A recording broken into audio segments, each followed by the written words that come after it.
Have they impressed so much this summer that they've changed some of the plans you may have had in the transfer market? No, we are creating a squad and building a squad that has to create the space for that talent to emerge and have the roles that they deserve. And they are earning that right, certainly. And obviously the gap is so big for they were playing to play with the first team in the competitions and the demands that we have right now. But so far they are fulfilling that gap and they are doing really well. So it's something you have to be conscious of to not sort of bring someone new in who might block someone like Ethan or Miles, for example. For sure. Yeah. And just on the deadline day, do you wake up this morning with excitement in your stomach? Do you wake up and look forward to it?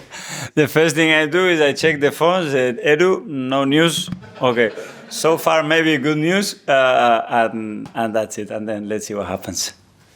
Charlie? So regarding Mikel's injury, I mean, you must be devastated for him, but how upset was he? You know, a player joins a club, must have been really excited, and for that to happen, how much consolation did he need, and did you speak to him afterwards? Yeah, well, he had the incident and he carried on playing and training, and at some point we're looking and it doesn't look right. So that tells you how much he wanted. He didn't want to accept that was happening in that moment, but actually it's what happened. And let's use the time that we have right now to make sure that he's familiar with everything that we do, how we live, what we expect of him, how is the team dynamics. He will be in every meeting as well, so we will use that time in the best possible way, and hopefully in a few weeks he will be ready. And can I just ask about Ben White? He wasn't in the squad yesterday.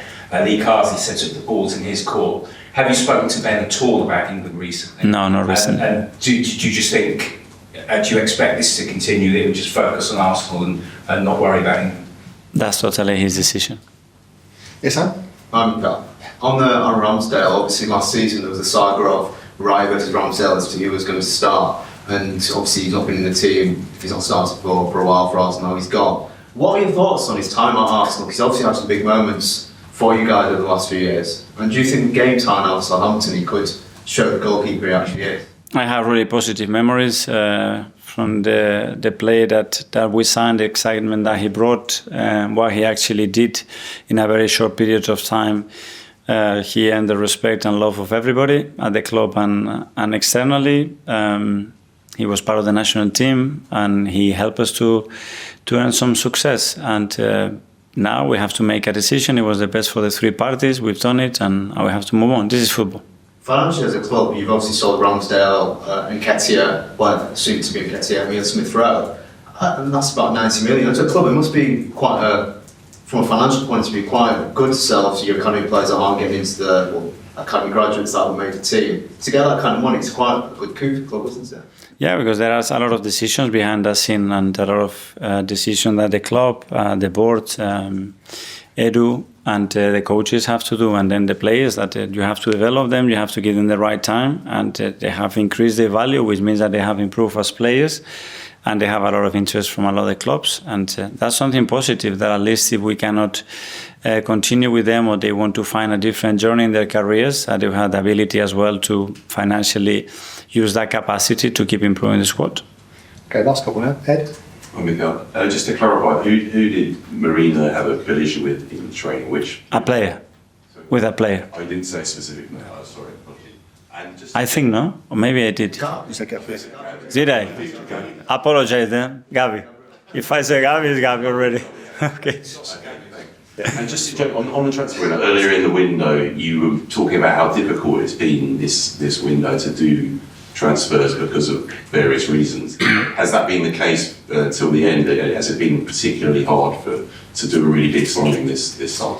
Yeah, because there were a lot of moving pieces and timing was very tricky to manage. But we were really lucky because the players that we wanted to sign, they waited for us. They said no to other options that they had, and we managed to bring them in. So that was crucial, I think. And is that the case with all? You've got this money in the bank now. You're prepared to wait for the right signing. You know, maybe not this window, but for the next window and even next summer.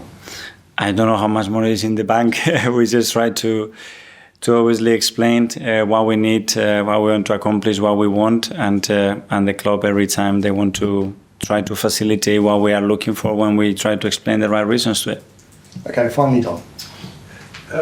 With Merino, is it more disappointing for you as a manager that he's out and just because he was the new signing? Or was it easy just to say, well, we just carry on with what we got, like you did with Timber last season? Well, it is very disappointing because you can feel the pain of the player as well. And yeah, we fought so hard for 3 months to get the player over the line, and the club has made a huge effort to bring him in. And on day one for that to happen, it's a huge blow. But his reaction has been exceptional straight away. We signed him for many years, not for a few weeks, and we need to move on. These things can happen. It was very unfortunate, but it's our reality. Okay, everyone? Thanks a lot. Yeah, thank you. I can't get my gloves. And boots. We play. Thank